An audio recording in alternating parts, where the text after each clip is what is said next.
अच्छा, हम अभी नेक्स्ट एग्जांपल देखते हैं कि अगर हम रिएक्शन करवाएंगे कॉपर मेटल की, reaction of copper metal with zinc sulfate solution, with zinc sulfate solution। ठीक है, अगर हम कॉपर मेटल की जिंक सल्फेट सोल्यूशन के साथ क्या करवाएंगे, रिएक्शन करवाएंगे, तो क्या होगा? कुछ भी नहीं होगा। क्यों नहीं होगा? क्योंकि कॉपर जब इसके साथ ये रिएक्ट करेगा तो वो रिएक्ट कैसे करे? वो कर ही नहीं पाएगा। क्यों नहीं कर पाएगा? क्योंकि कॉपर जो है वो लेस रिएक्टिव है जिंक से, है ना। तो वो क्या, उसको सेपरेट आउट नहीं कर पाएगा, तो डिस्प्लेसमेंट रिएक्शन इसमें नहीं होगी। Displacement reaction does not take place. Displacement reaction does not take place. क्यों? Because copper is less reactive than zinc metal. ठीक है, ठीक है। So a less reactive metal copper cannot displace a more reactive zinc from its salt solution, that is zinc sulfate solution. Okay, thus copper cannot displace zinc from zinc sulfate solution. Why? Because copper is less reactive than your zinc metal. Right? I hope यहाँ तक आपको clear हुआ होगा। अब हम क्या देखते हैं, अब हम आगे करेंगे reaction of zinc with iron sulphate solution.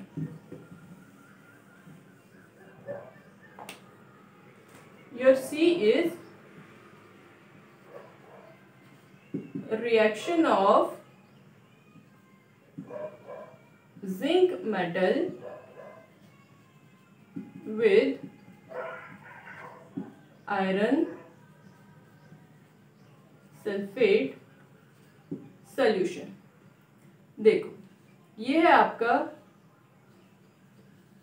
Iron sulphate, ठीक है, दैट इज FeSO4। इसको जब आप करोगे जिंक के साथ रिएक्ट तो ये क्या बना देगा, ZnSO4, है ना। ये ज्यादा रिएक्टिव है आयरन से जिंक, है ना। जिंक आपका आयरन से ज्यादा रिएक्टिव है, तो ये क्या सोल्यूशन के साथ मिक्स आउट हो जाएगा, ये बन जाएगा ZnSO4 that is zinc sulphate, plus आपका क्या रह जाएगा, आयरन Fe। ठीक है, अब जो ये आयरन सल्फेट है ये आपका ग्रीनिश कलर का होगा। ठीक है, zinc is silvery white and your zinc sulphate solution जो होता है वो आपका कलरलेस सोल्यूशन होता है, एंड आयरन क्या रहेगा आपका, ग्रीन कलर।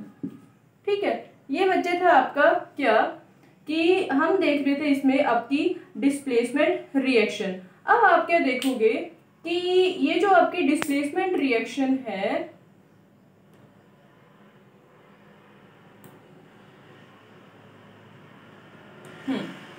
यहाँ पे आपने क्या देखा कि क्या डिस्प्लेसमेंट रिएक्शन हो रही है कि आपकी जो आयरन मेटल है वो जिंक से लेस रिएक्टिव है, या आप बोल सकते हो कि जो जिंक है वो आयरन से मोर रिएक्टिव होने की वजह से उसने आयरन को डिस्प्लेस कर दिया और उस सॉल्यूशन के साथ खुद मिल गया, है ना। जिंक सल्फेट बना दिया एंड आयरन को उसने डिस्प्लेस कर दिया। ये था आपका इसमें जब वो मेटल्स के साथ रिएक्ट करता है। अब हम क्या देखते हैं कि नॉन मेटल्स में क्या होता है बच्चे, नॉन मेटल्स में क्या होता है कि जो आपकी मोर रिएक्टिव नॉन मेटल है वो डिस्प्लेस करती है लेस रिएक्टिव नॉन मेटल को। A more reactive non metal displaces a less reactive non-metal from its salt solution, from its salt solution। ठीक है, आपने बस इतना ही पढ़ना है, बाकी आप डिस्प्लेसमेंट रिएक्शन को फर्दर हायर क्लासेस में आप इसको क्या करोगे, ज़्यादा इलेबोरेटिव वे से पढ़ोगे।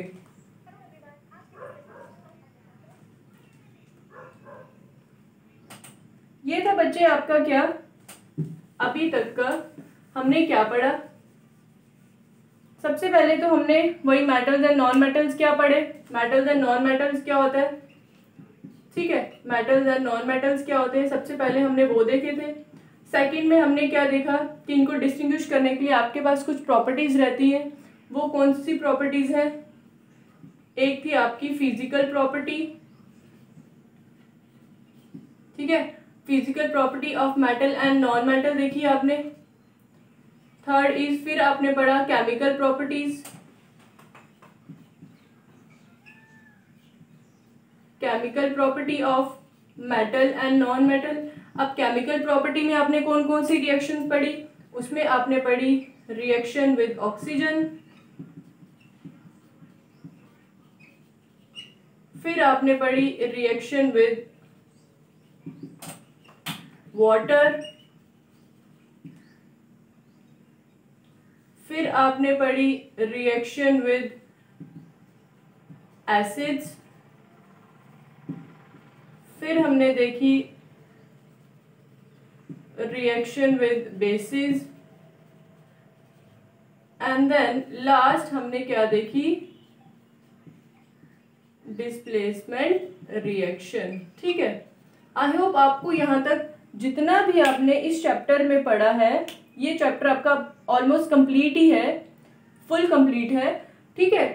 यहाँ तक आपको जो है आई होप कोई डाउट नहीं हुआ होगा, क्योंकि मैंने बिल्कुल इजी वे में आपको इलैबोरेट करके ये सब बताया हुआ है।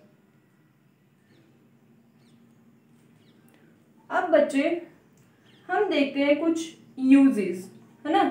लास्ट में हम देखते हैं यूजेस किसके, आपकी मेटल्स कहाँ यूज होती है एंड आपकी नॉन मेटल्स कहाँ यूज होती है।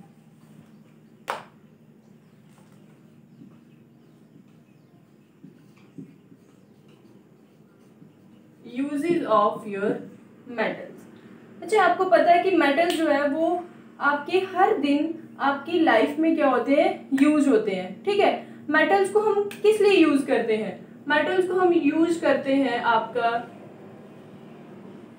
इन मेकिंग नेल्स, है ना। नेल जो कील होते हैं उनको बनाने के लिए हम मेटल्स का यूज करते हैं।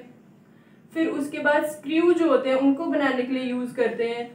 आपके यूटेंसिल्स को बनाने के लिए यूज करते हैं। वाटर बॉयलर जो होते हैं, है ना, उनमें भी मेटल्स यूज होती है। आपकी जो इलेक्ट्रिक वायर्स होती है एल्युमिनियम कॉपर की, उसमें भी मेटल यूज होती है। फिर आपका जो ऑफिस का फर्नीचर है,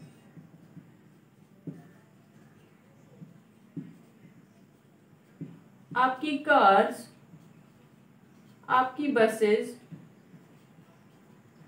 trains, aeroplanes, satellites,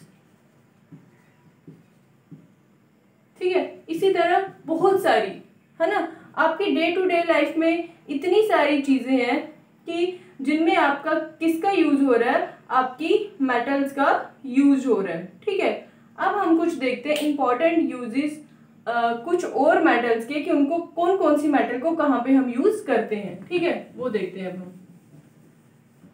first number पे हम देखते हैं कि आपको पता है जो आपकी आयरन है, आपकी कॉपर है एंड जो आपका एल्यूमिनियम है, इनको हम कहाँ यूज करते हैं, इनको हम यूज करते हैं अपने कुकिंग यूटेंसिल्स को बनाने के लिए, फॉर कुकिंग यूटेंसिल्स, एंड किसके लिए, वाटर बॉयलर्स, वाटर बॉयलर्स।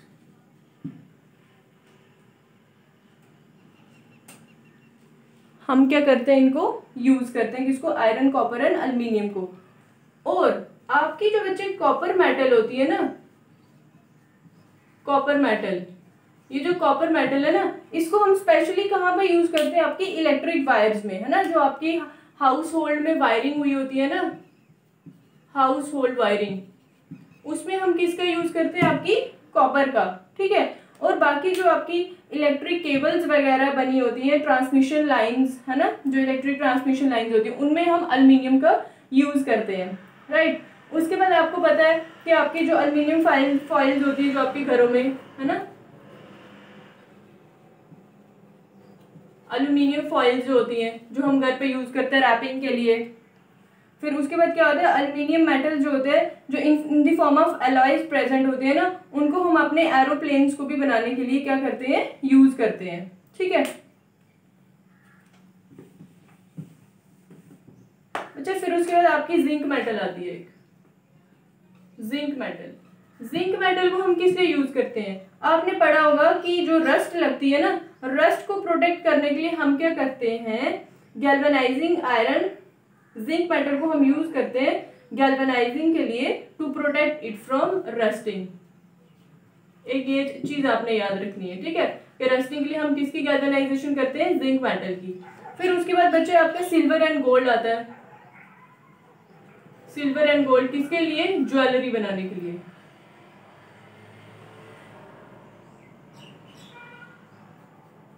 ठीक है, ज्वेलरी बनाने के लिए। उसके बाद आपका जो मर्क्यूरी मेटल है वो किस लिए यूज होता है, इन मेकिंग थर्मोमीटर।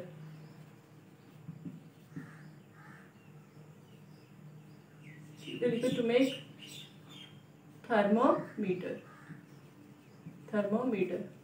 इसी तरह बच्चा आपने कितने सारे मेटल्स देख लिए, है ना, कि आपकी मेटल जो है ये क्या है, हमारी डे टू डे लाइफ में जो है हमारी क्या होती है, यूज होती है। अब हम क्या देखते हैं, अब हम कुछ नॉन मेटल्स देखते हैं। ठीक है, उनको हम कहाँ यूज करते हैं।